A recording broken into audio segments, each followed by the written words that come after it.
Oi, pessoal! Bom dia, boa tarde, boa noite. Sejam todos muito bem-vindos ao podcast do Grupo de Estudo e Pesquisa em História da Medicina, o GPIcast. Eu sou a Sala, acadêmica de Medicina do 6º semestre da Uniderp. E eu sou a Rafaela, também do 6º semestre do curso de Medicina aqui da Uniderp. Hoje a gente está com 2 professores nossos. A primeira professora é a Suelen, ela é formada em enfermagem pela UFMS e ela esteve com a gente como coordenadora do módulo de abrangências em ações de saúde, que a gente tem carinhosamente como o SUS, que atualmente está um pouco diferente, né, por conta do TBL, e também esteve coordenando o PNESC 4. E também estamos com o professor Carlos, que ele é coloproctologista, e ele foi nosso professor de anatomia durante todo o primeiro ano do curso. Então, para começar, a gente quer um pouco que vocês falam uma breve trajetória de quando vocês iniciaram ali na universidade de vocês, até conseguir chegar aqui na Uniderp, como foi toda essa trajetória. Bom, então eu sou enfermeira formada pela Universidade Federal daqui do Mato Grosso do Sul e depois da minha formação eu iniciei as minhas práticas em hospital, fiz minha especialização em saúde pública, mas acabei iniciando no hospital. E depois eu fiz diversos testes e entrei aqui na Uniderp, né, depois dos processos, entrei aqui em 2008. E desde lá eu atuo aqui na Uniderp, abri mão das outras formas de trabalho da enfermagem para me dedicar à docência. E aqui na universidade eu tive o incentivo de fazer o mestrado, doutorado, e esse ano eu concluí meu pós-doutorado na UFMS. Uau! E só puxando um gancho disso, tem algum motivo pelo qual você entrou na enfermagem? Qual foi, assim, o gancho? Eu tive como grande inspiração a minha irmã mais velha, né? Minha irmã mais velha é enfermeira também, da 2ª turma da UFMS, e eu assisti algumas aulas junto com ela para cuidar da bebê dela. E aí foi onde eu fui gostando da prática, fui gostando daquilo que eu via, e isso foi me inspirando, né? E fora o cuidado, né? Que a enfermagem, ela tem na sua essência o cuidado. E isso sempre foi de mim, foi da minha característica, né? Cuidar do outro, né? Estar atento ao outro. Que está muito vinculado também com... A senhora tem um viés bem pela saúde coletiva e da família, né? Formação de vínculo total, é isso aí. E o senhor, professor? Eu também me formei aqui na UFMS e fiz minha primeira residência de cirurgia geral no Hospital Universitário, que é vinculado à UFMS. Depois fui para São Paulo fazer coloproctologia, porque na época ainda não tinha aqui essa formação. E aí quando voltei, pouco tempo depois, acho que em 2003, 2004, entrei como docente na UFMS. Eu não tinha a princípio esse projeto, sempre gostei mais da assistência, não era um sonho que eu tinha, mas me interessei e acabei gostando muito, continuo até hoje na assistência, não parei, eu acho que é importante manter. E aqui na Uniderp eu entrei em 2015 e estou no mesmo cenário ali no Laboratório Morfofuncional desde 2015, atuando no primeiro semestre, segundo semestre, e mais recentemente, eu brinco, eu fui promovido, estou também no 6º semestre, dando as aulas de anatomia. Provavelmente com a gente. Provavelmente. E agora passando para o lado da iniciação científica, a gente quer saber, assim, como que a iniciação científica surgiu na vida de vocês, como foi iniciar ali a pesquisa, fazer artigos científicos, e como que tá isso hoje? Vocês fazem orientação de grupos, vocês fazem pesquisa à parte? Como que é isso na vida de vocês? Bom, quando eu comecei na enfermagem, né, eu já de início, além de pegar as aulas práticas, eu comecei trabalhando também com trabalho de conclusão de curso. Na época chamava TFG, Trabalho Final de Graduação. Aí tinha disciplina 1 e 2, né, que a enfermagem é disciplinar. E aí eu comecei trabalhando já com as pesquisas dentro da enfermagem. Fiz algumas orientações, coordenando a disciplina, fiz algumas orientações, e aí fui me adaptando mais e fui me empoderando mais daquilo que é a pesquisa, né? Então, veja, nós estamos em 2004, eu iniciei os meus trabalhos na enfermagem em 2008. E antes disso, né, eu já havia passado como professora temporária lá na UFMS também, no curso de enfermagem. Então, isso foi me deixando um pouco mais à vontade em relação ao que é pesquisa, como desenvolver, que o grande trunfo da pesquisa é a metodologia, como que ela vai cursar, né? Como que essa pesquisa vai se delinear. E aí, então, eu fui me apaixonando mais pela epidemiologia e pelas pesquisas quantitativas e fui desenvolvendo. Quando eu entrei aqui na medicina, os projetos de iniciação científica são muito valorizados, né? Nós temos editais específicos para o nosso curso e isso também foi me deixando um pouco mais motivada a trabalhar com a iniciação científica, não apenas com os trabalhos de conclusão, né? E aí nós começamos a participar ativamente com projetos independentes e também com os projetos da Funadesp, né? Da Fundect eu trabalhei com alguns projetos em parceria com professores e alunos, mas eu não coordenei nenhum projeto da Fundect, mas sim da Funadesp e projetos independentes.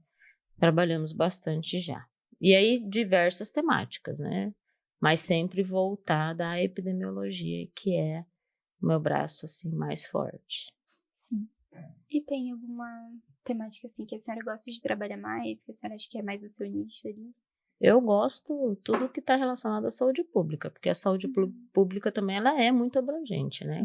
Tudo que a gente fala hoje é saúde pública.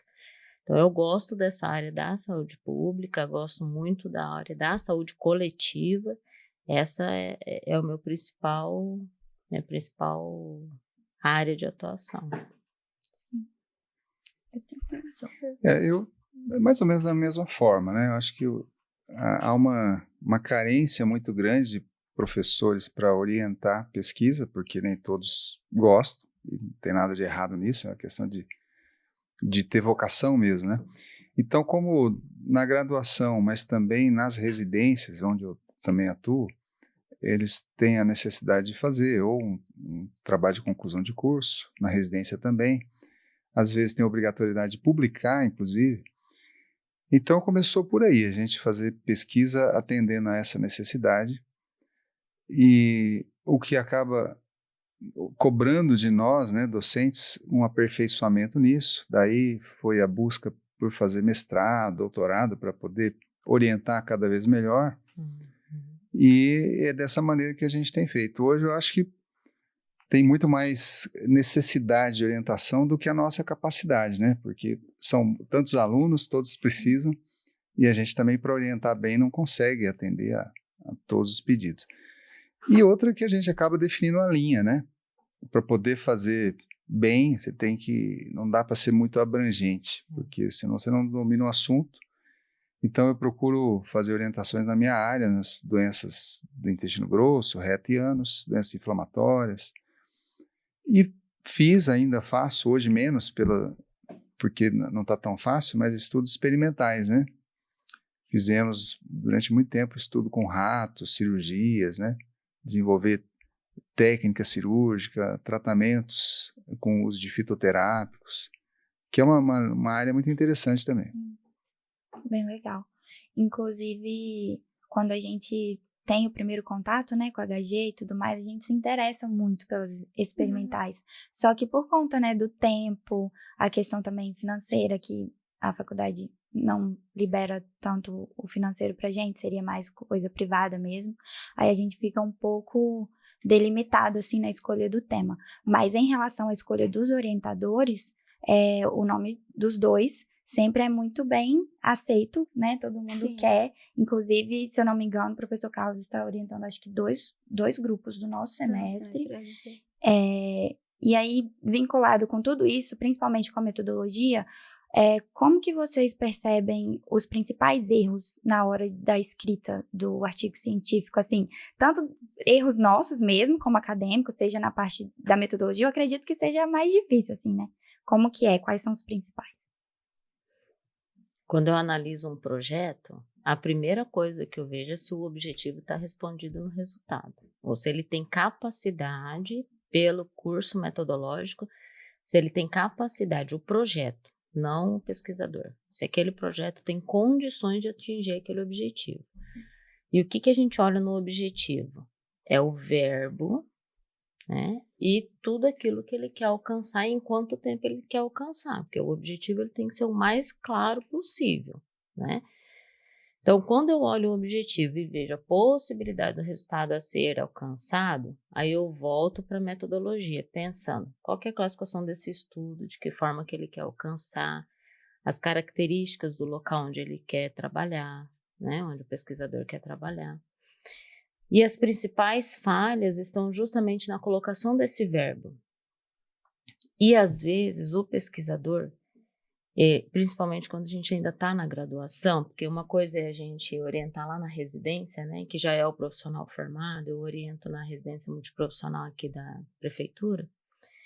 O profissional já formado, ele já tem uma visão prévia daquilo que ele vai alcançar, daquilo que ele está querendo pleitear. O graduando, ele ainda está numa visão romantizada daquilo que ele quer alcançar. Então, às vezes, o verbo que é utilizado no objetivo ou como se coloca o objetivo é de uma forma muito ampla.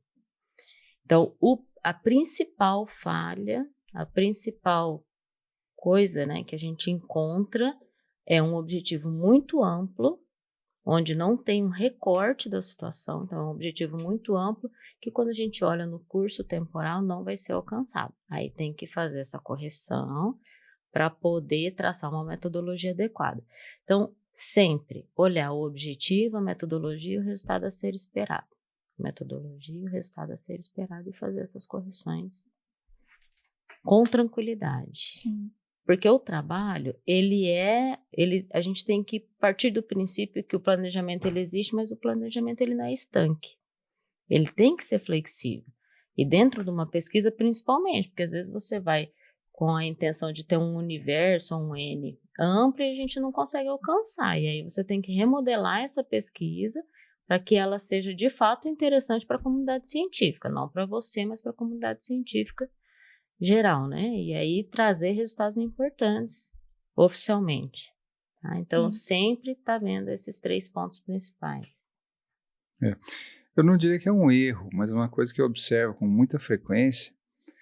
E eu gosto sempre, quando procurado por um grupo, né, para orientar, de perguntar, vocês querem estudar o quê? Qual que é a ideia do grupo? Porque é daí que vem a pesquisa, né? De uma dúvida que você tem, de uma dificuldade, é daí que deve se originar uma pesquisa. E às vezes, é até bonito de ver, mas a coisa não vai evoluir, porque os objetivos são muito grandes, são coisas assim, eu quero avaliar isso e mais aquilo. Então, a gente não consegue, às vezes, recurso para isso tudo. Então, acho que a primeira função do orientador é nesse sentido, é de, com muito jeito, para não deixar o grupo, não desmotivar. Nossa, eu queria fazer tanta coisa, mas vamos lapidando um pouco. Olha, isso aqui vai ser difícil, a gente não consegue provar, mas esse outro caminho é possível. E é importante que a gente dedique um bom tempo no projeto, porque é mais ou menos como uma casa, né? A gente quer ver a casa pronta. Então, acelera o projeto e vamos construir. E daí começam a surgir problemas. O projeto científico também. É importante que a gente fique, se for preciso, 1 ano, 1 ano e meio, trabalhando no projeto, para que ele fique bem acertado, para quando a gente for a campo, for fazer experimental, que seja, é só seguir o projeto. Porque no meio do caminho, se a gente lembra, eu deveria incluir tal informação, e já pesquisou, sei lá, 100 pessoas, aí você tem que voltar atrás, é muito mais difícil. Então, acho que aqui na Uniderp a gente tem um facilitador que é a disciplina de HG, que orienta bem. Naturalmente, eu sei que no primeiro semestre o aluno não está preparado para escrever o artigo, mas ele estará com o tempo. Então, a gente tem que seguir, tem que estar alinhado com a disciplina na orientação. Então, acho que esse é o primeiro ponto, que é trazer um pouco aquela ideia que é muito interessante para o que é possível, porque é realmente factível. E até pensando nessa questão do HG, né? Hoje o HG ele tem uma outra sigla, né? Para o primeiro e segundo semestre, na matriz nova, que é CETESC. No primeiro semestre, o aluno aprende a escrever um projeto de extensão.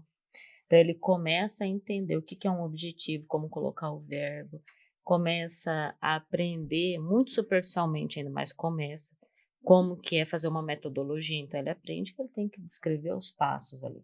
Ele aprende que ele tem que colocar um resultado esperado. Ele aprende que ele tem que decifrar quem é essa população, né? Ele aprende a fazer uma justificativa para um projeto de extensão. E aí ele começa a aprender a diferença de um projeto de extensão e de um projeto de pesquisa. E no segundo semestre ele já começa a delinear os objetivos dele, né? A justificativa, a questão norteadora, e começa também a desenhar ali uma metodologia, um percurso metodológico. E aí, assim, nós temos bancas, né, dos relatórios, bancas de apresentação dos trabalhos, e os trabalhos são riquíssimos, tanto de extensão quanto de pesquisa. Tem saído excelentes trabalhos. Legal que a gente teve contato no início do terceiro semestre. É. Somente no início do terceiro, aí a gente fica o terceiro e o quarto todinho trabalhando com objetivo, justificativa e tudo mais. E aí eu vou te dizer que tudo que vocês aprendem em HG, mesmo não tendo iniciado propriamente dizendo, né, a pesquisa, tudo é a base para a pesquisa. Porque quando vocês aprendem EpiInfo, Excel, epidemiologia, né, a base de dados, né, a base de dados, como buscar, tudo isso vai fortalecer a escrita do pré-projeto. Se você não tem o mínimo de introdução à epidemiologia, você não consegue saber onde buscar esses dados. Você não tem o mínimo de onde saber buscar nas bases de dados, aí você coloca ali referências que não são referências reconhecidas, né? Então, o HG/CETESC hoje, ele fundamenta desde o início, a intenção é essa, né? Fundamentar desde o início essa busca adequada para o início da pesquisa. No início até a gente não sabe por que ver epidemiologia ou por que ver o EpiInfo, mas depois que a gente vai passando ao longo dos semestres, a gente pode até não saber perfeitamente como usar o aplicativo e tudo mais, mas já dá uma facilitada, né? Pra gente começar a iniciar o projeto de pesquisa. E é muito legal que o pessoal tá começando a fazer isso desde cedo, né? Desde o primeiro semestre, porque acaba que vai passando os semestres, a gente fica mais focado na medicina e fala, nossa, vocês têm que fazer TCM, a gente fica, nossa, pra quê, né? E daí o pessoal já no primeiro semestre, com essa introdução, acho que já vai construindo esse pensamento mais científico pra eles, né? Do que pra gente, que demora um pouquinho pra introduzir essa parte, né? E assim, puxando esse gancho, como vocês falariam pro pessoal aí que tá escutando a gente sobre como iniciar a pesquisa científica na faculdade? Porque a gente tem o TCM, mas tem faculdades que não exigem. E a gente sabe que a iniciação científica é importante, tanto para nossa carreira, quanto para a residência mesmo, para a formação do currículo. Então, como iniciar isso na faculdade? Como ir atrás? Como começar?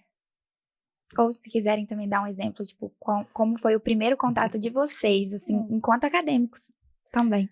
Olha, a iniciação, primeira coisa, pegando uma fala do professor Carlos, né? Tem que ter curiosidade, né? O grande tino do pesquisador é a curiosidade. Se não é curioso, não é pesquisador.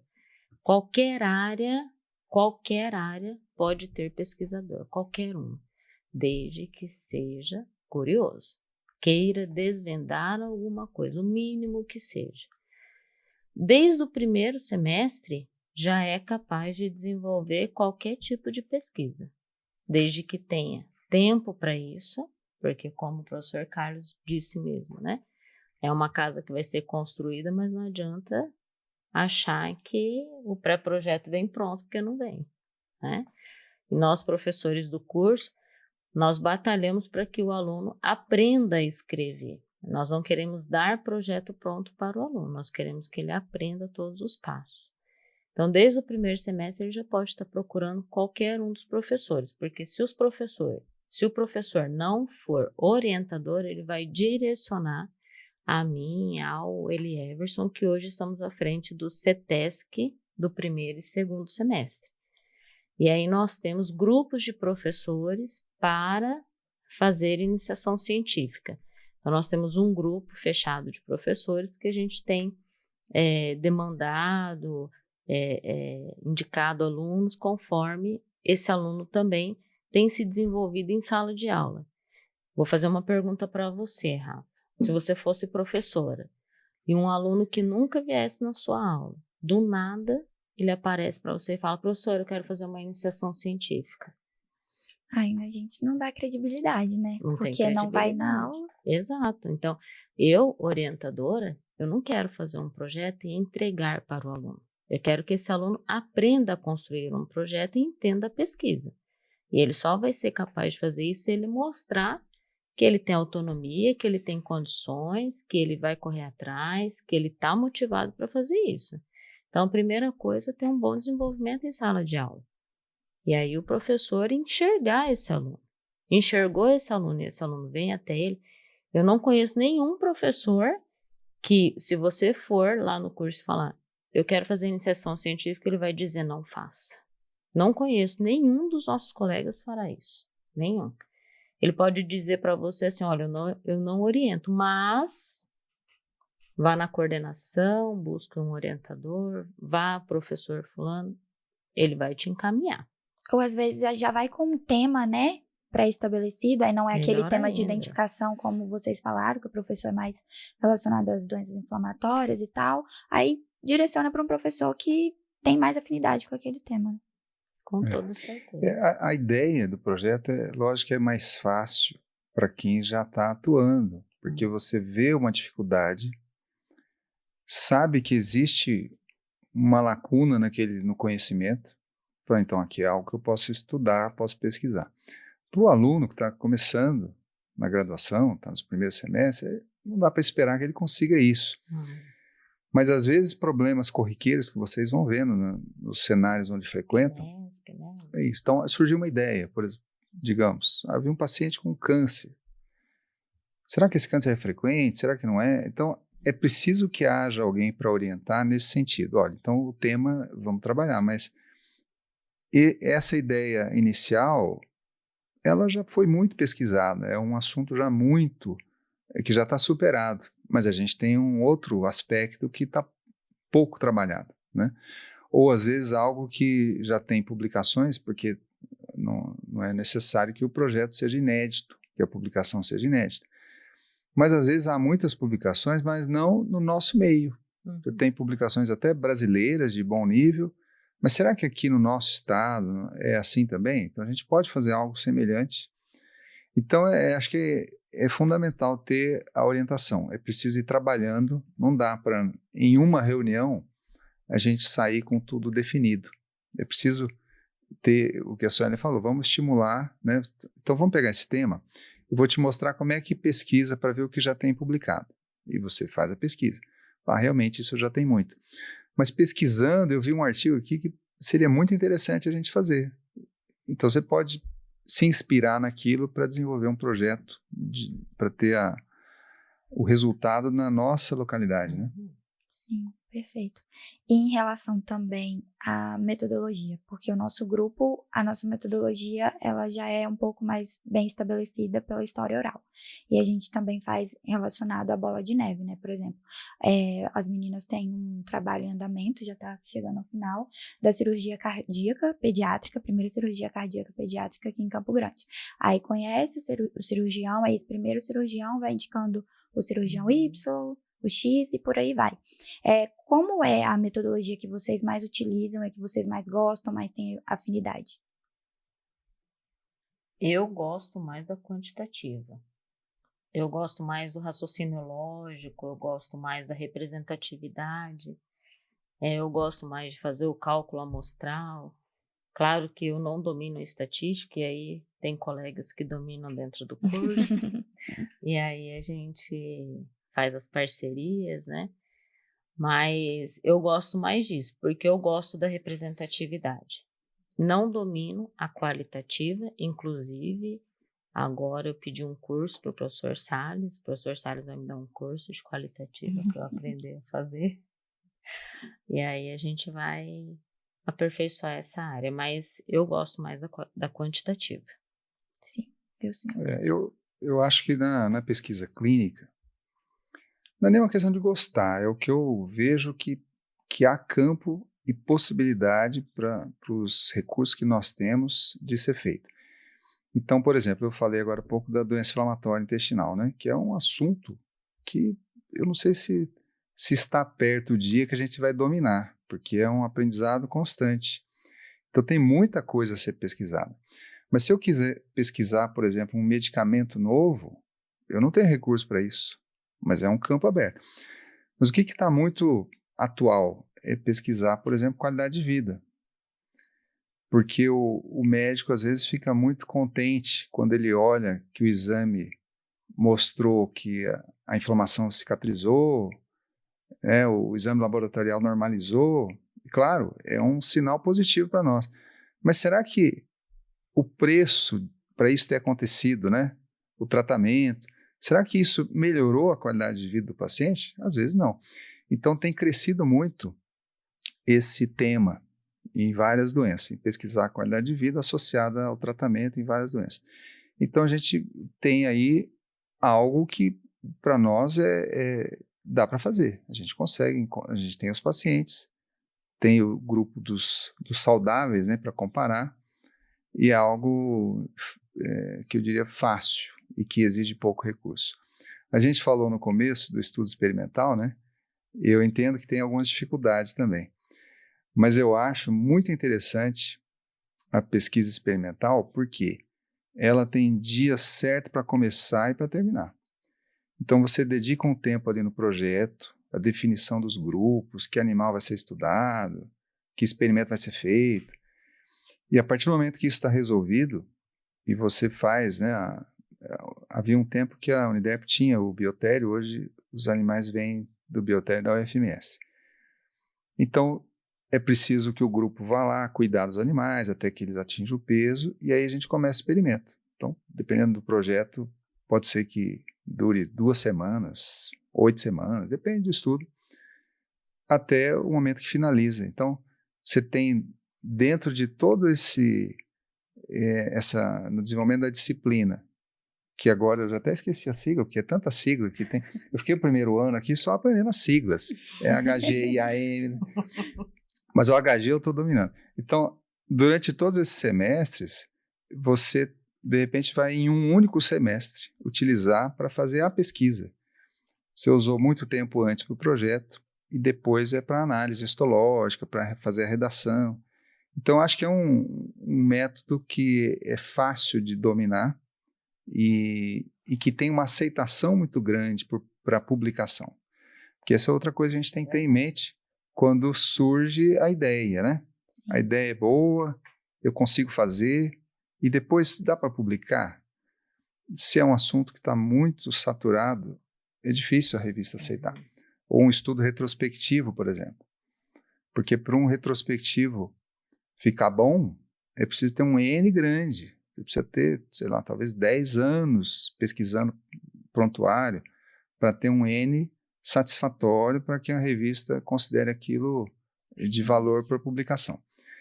Porque já que teremos o trabalho, né, nós de orientar vocês de fazer, de preferência que seja publicado, né? Se não for publicado, todos os itens que se preconiza na disciplina para que vocês aprendam, eles vão ser atingidos, né? Aprendeu a fazer a pesquisa, aprendeu a escrever, mas se puder publicar, acaba beneficiando vocês até pelo currículo que melhora, para as provas de residência, né?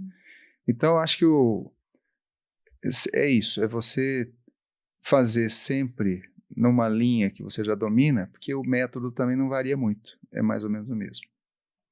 E falando em metodologia, né, toda essa questão pré-projeto que o professor Carlos falou, a gente não pode esquecer do comitê de ética, né? Que o comitê de ética ele é uma garantia para nós pesquisadores de que não haverá risco em excesso, não haverá exposição em excesso, né? E que tudo está dentro das portarias. Então, o aluno, às vezes, ele acha que o trabalho dele está moroso no comitê de ética, o pesquisador de forma geral, né? Acha que está moroso no comitê de ética, mas é porque o comitê de ética te assegura que aquela pesquisa vai acontecer dentro dos padrões da ética, né? Não infringindo nenhum tipo de... nenhum risco mesmo, não trazendo nenhum risco, né, para o pesquisado. E também que o pesquisado não se sinta apenas objeto de pesquisa, que ele se sinta ali como parte beneficiada daquela pesquisa, né? Que esse é um grande, uma grande questão a ser encontrada dentro das pesquisas, né? Que o pesquisado, tanto animal como o ser humano, não seja apenas um objeto para alcançar aquele objetivo, mas que ele tenha, assim, algum benefício, alguma resposta depois. Então, hoje o comitê de ética, hoje a gente precisa ter esse entendimento, que o comitê de ética, ele não é uma barreira. Pelo contrário, ele é uma linha de acesso correta até o pesquisado, ou até aquele que vai ser pesquisado. Sim, e é algo que o HG também auxilia, porque a gente, pelo menos na nossa turma, todo mundo saiu do HG4 com todos os projetos aprovados pelo Comitê de Ética. Só aqueles o que não é fácil, porque às vários vezes voltam, né? Volta para correções, né? Naturalmente, é difícil que vá um projeto antiético, né? Porque o orientador já está sabendo.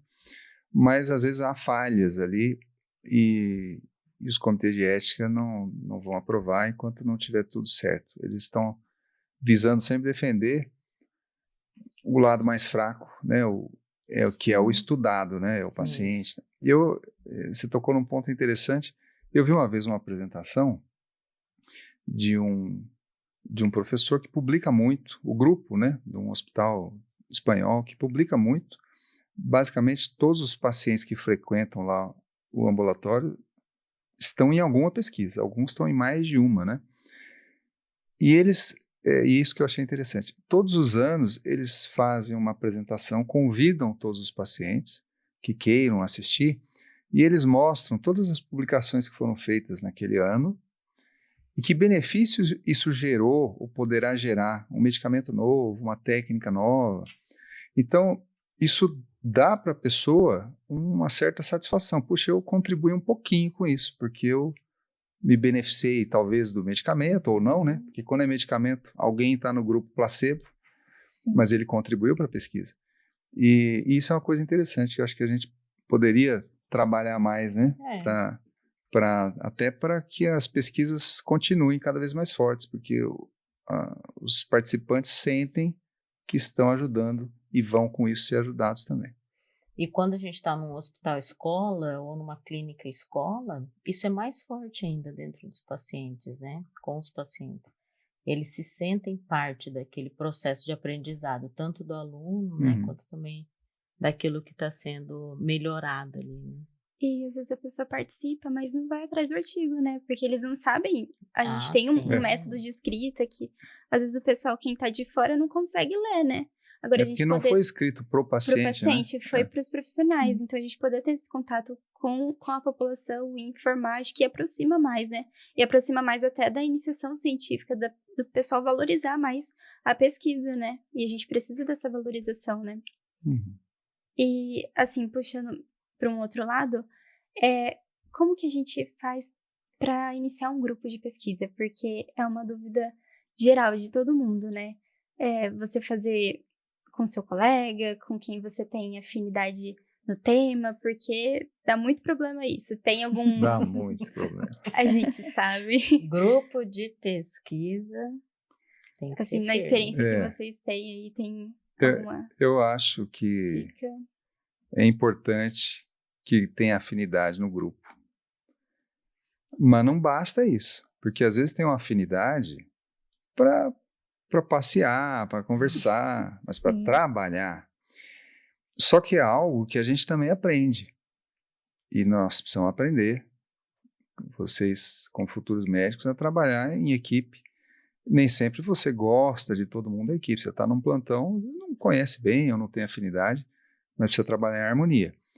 Então, acho que fazer um projeto ao longo do curso é um exercício para isso, de você tolerar certas coisas, de você completar, porque alguns são muito bons, por exemplo, para escrever, mas têm dificuldade em se comunicar. Outros são bons para fazer um trabalho manual, mas...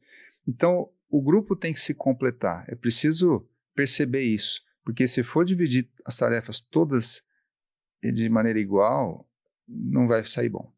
Então, quando eu costumo fazer assim, eu não sei se é a melhor técnica, mas quando a gente começa a conversar, um grupo me procura, a gente começa a trabalhar o tema, quando a coisa está quase certa, eu falo assim, olha, nós precisamos fazer um pacto, nós vamos levar isso até o fim. E se tiver um problema no meio do caminho, porque às vezes acontece, de ter que mudar o tema, já tivemos, por exemplo, veio a pandemia, os estudos experimentais todos tiveram que parar, nós tivemos que mudar. Então, o orientador tem que ser parceiro, mas o grupo também tem que dar um respaldo. Então, aquilo que foi combinado precisa ser executado até o fim. E às vezes tem briga. E alguém deixa de cumprir, o resto tem que assumir. Depois se acertem, né? Mas é importante isso. Eu acho que começa, então, numa afinidade, porque se não tem afinidade desde o início vai ser difícil. Mas de fazer realmente um pacto, né? Nós não estamos fazendo ainda contrato por escrito, mas é o próximo passo. Mas por enquanto, eu falo, olha, nós temos que ter seriedade nisso e vamos levar até o fim. Acho que é um ponto importante. Os nossos alunos da graduação, eles aprendem, né, diariamente a viver em grupo, né? PNESC, tutoria, né? Não, agora o TBL. fazer a tutoria é o principal, que Então, pensa, não. E tudo que a gente vivencia dentro desses módulos, eles trazem um crescimento, assim, pessoal. Olha bem a interpares que acontece dentro da tutoria, né? Você enxergar o outro, você ver o momento que você tem que falar, o que o outro tem que falar, né? Fazer o fechamento, coordenar, fazer relatoria. Mesma coisa dentro de um PNESC, né? Ou dentro de uma HM. Então, esse trabalho de equipe que o professor Carlos está dizendo é algo que vocês vêm amadurecendo desde o primeiro semestre, né? Que quando a gente entra, é difícil, é doloroso, é um processo até meio sofrido, né? De ouvir críticas, né? De receber as críticas, se desafiar, melhorar, tal. A reconhecer que o outro também tem pontos fortes, tem dificuldades e até onde ir com o outro, né? Então, isso vai desde o começo sendo trilhado dentro do curso de vocês. E um ponto que é muito importante quando a gente forma um grupo de pesquisa é que desse grupo podem sair diversos artigos, diversas publicações, né, professor? E aí vai o nome de quem? Isso pode surgir, essa dúvida pode surgir. Então, por exemplo, vocês têm um grande grupo. Hoje o grupo de vocês tem quantas pessoas? Hoje a gente está com 19 pessoas. 19 pessoas. Nem todos os artigos publicados terão 19 pessoas. Até porque se tiver, eu acho que as revistas não vão aceitar, né? Então, tem que ter muito bem, muito claro, dentro do grupo, o conflito de interesse. Então, vocês duas vão tentar um artigo baseado em alguns dados que o grupo coletou, porém, quem vai participar? Fulano, ciclano, tal. Então, este artigo vai no nome de tal. Mas outra parte do grupo vai fazer outro artigo. Ok. Então, quem trabalhou, vai o nome. E o grupo precisa ter isso muito bem acordado para a hora que essa publicação acontecer, não haja os processos administrativos e éticos, né? Porque eu fazia parte desse grupo e não participei. Ou, eu participei porque eu coletei o dado, mas eu não escrevi. Então, isso tem que estar muito bem descrito no grupo, muito bem acordado entre vocês. Que é exatamente o que acontece no nosso grupo de estudo e pesquisa da medicina. A gente nós somos 19, só que para escrever a gente está subdividido em várias temáticas. Temos uma do parto humanizado, que estamos com 5 pessoas, aí tem uma sobre o HIV, que tem mais 5 pessoas, outra sobre cardio, que tem mais 5 pessoas, para ter espaço para todo mundo, e também não precisa também ter tanta gente que também não consegue trabalhar muito bem, né? Tem que ter uma delimitação melhor para todo mundo. Aí já pra gente... Tem mais alguma pergunta? Quer fazer alguma? Tem mais uma. Sobre as bases de dados. A gente, como profissional da saúde, a gente precisa saber procurar um artigo científico para a gente conseguir trabalhar com novas informações, né? Levar novos tratamentos e tudo mais. Como isso é para vocês? Quais bases de dados vocês utilizam mais? Como vocês recomendam procurar para o pessoal que não conhece, que não tem afinidade com essa parte de pesquisa, assim, de atualidades? Eu acho que uma das finalidades da pesquisa, porque eu ouço bastante isso, né? Tenho vontade de ser pesquisador. Por que eu tenho que fazer pesquisa? Mas vai pesquisar para aprender, para dar uma boa assistência. Então, quando a gente está no dia a dia trabalhando e surge uma dúvida, muitas vezes nós vamos buscar. Porque eu acho que o livro, ele é fundamental, porque ele está organizado de uma maneira e foi escrito de uma maneira muito sólida. Mas há um problema. A medicina, ela avança rápido. E aí o livro fica desatualizado também muito rapidamente. E a publicação não. A gente pode entrar hoje na internet e achar um artigo que foi publicado essa semana, mostrando um dado novo, né? Então, para fazer a pesquisa, tem várias fontes, né? Eu acho que o PubMed é um dos locais ideais de pesquisa, porque ele é bem amplo. E quando a gente sabe que é um tema,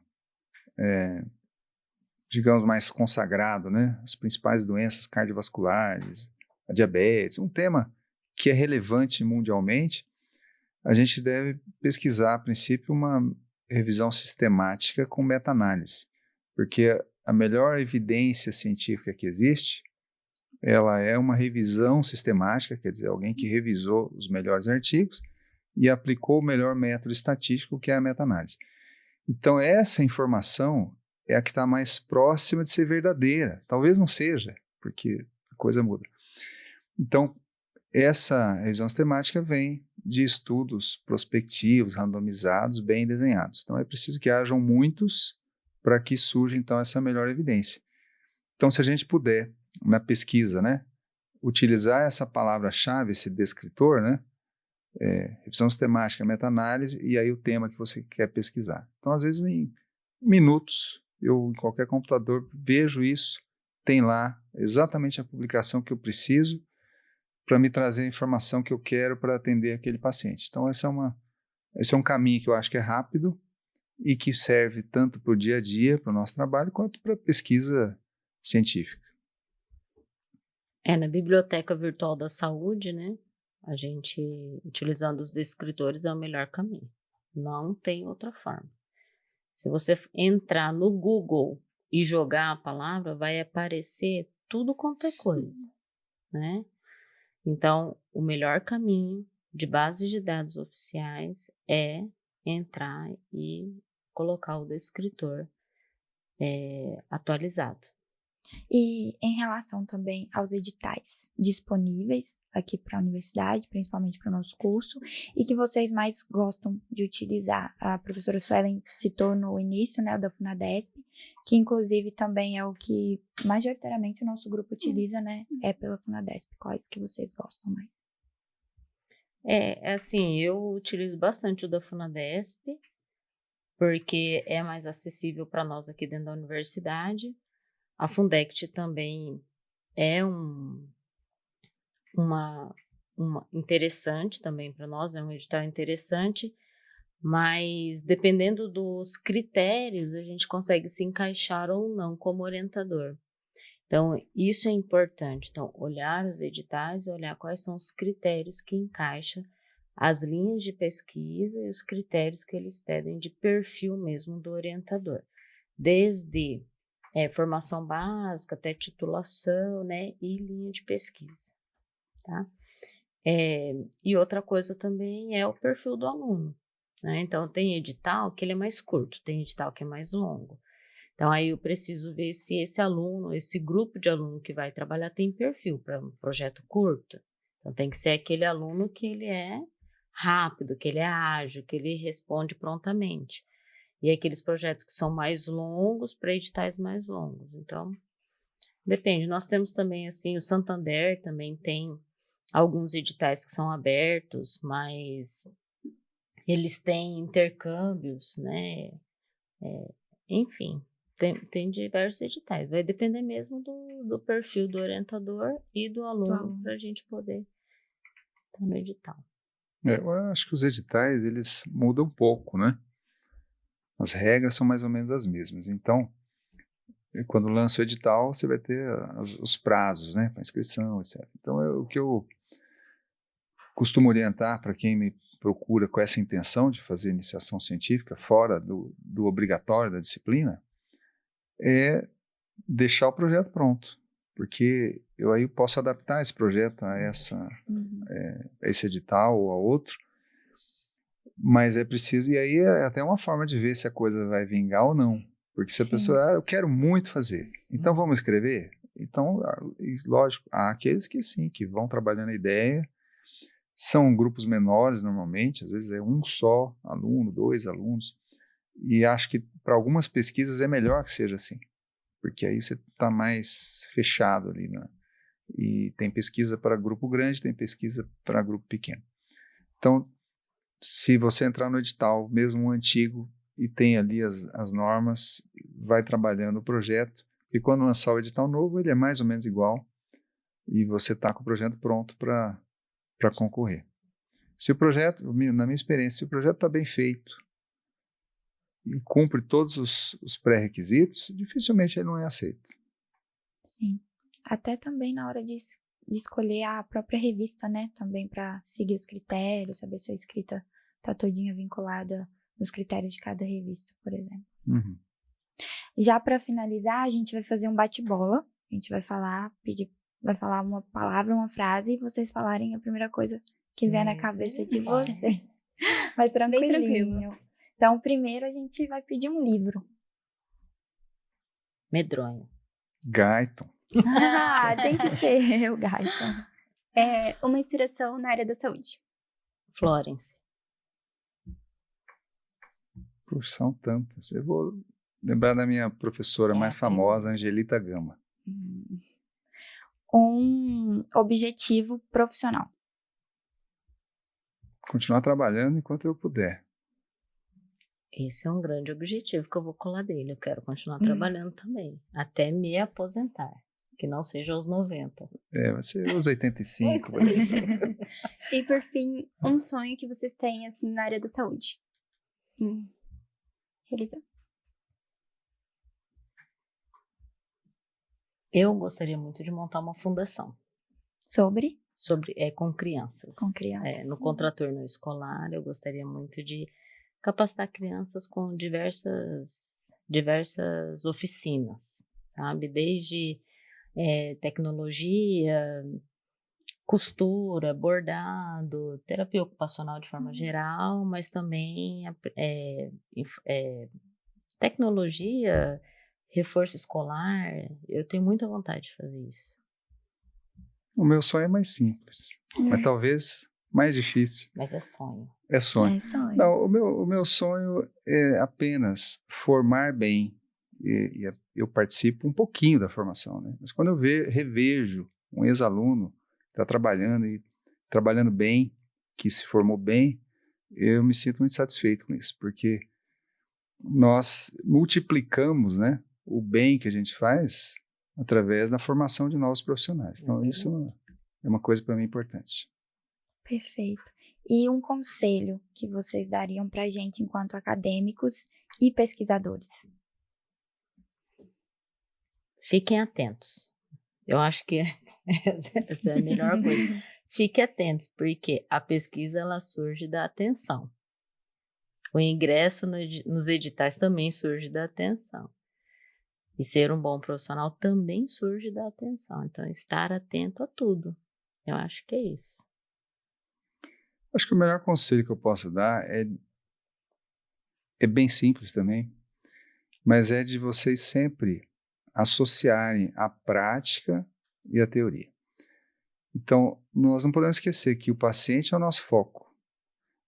E as dificuldades que a gente tem dando assistência é que tem que nos fazer estudar mais para que a gente possa melhorar a assistência. Então, e é uma coisa que não tem fim. A gente está sempre aprendendo. Então, não dá para ser bom médico sendo só bom em teoria. E nem só fazendo prática, porque como é que você vai praticar sem ter a base teórica? Então tem que estar sempre aliando as duas coisas. Perfeito. Mais alguma coisa? Não, é isso. A gente quer agradecer a presença, a ter vindo, né, participar, ainda mais que agora a gente tá todo de mundo meio férias. entrando de férias, a gente já está de férias, acredito que vocês também, né? Pelo menos da parte acadêmica, ou não. Estão Tá indo que tem para as umas férias. provas para corrigir. Já ainda. vejo as férias ali na frente. Tá ali. Agradecer também ao nosso backstage, né? O pessoal do grupo que tá todos aqui, preparou um cafezinho pra gente, que a gente vai tomar logo mais. A presença do professor, a presença do Márcio, que tá todo o episódio aqui com a gente. E é isso. Obrigada. Parabéns pela Obrigada. iniciativa, viu? Obrigado Muito pelo bom. convite, foi um prazer. Obrigada, meninas.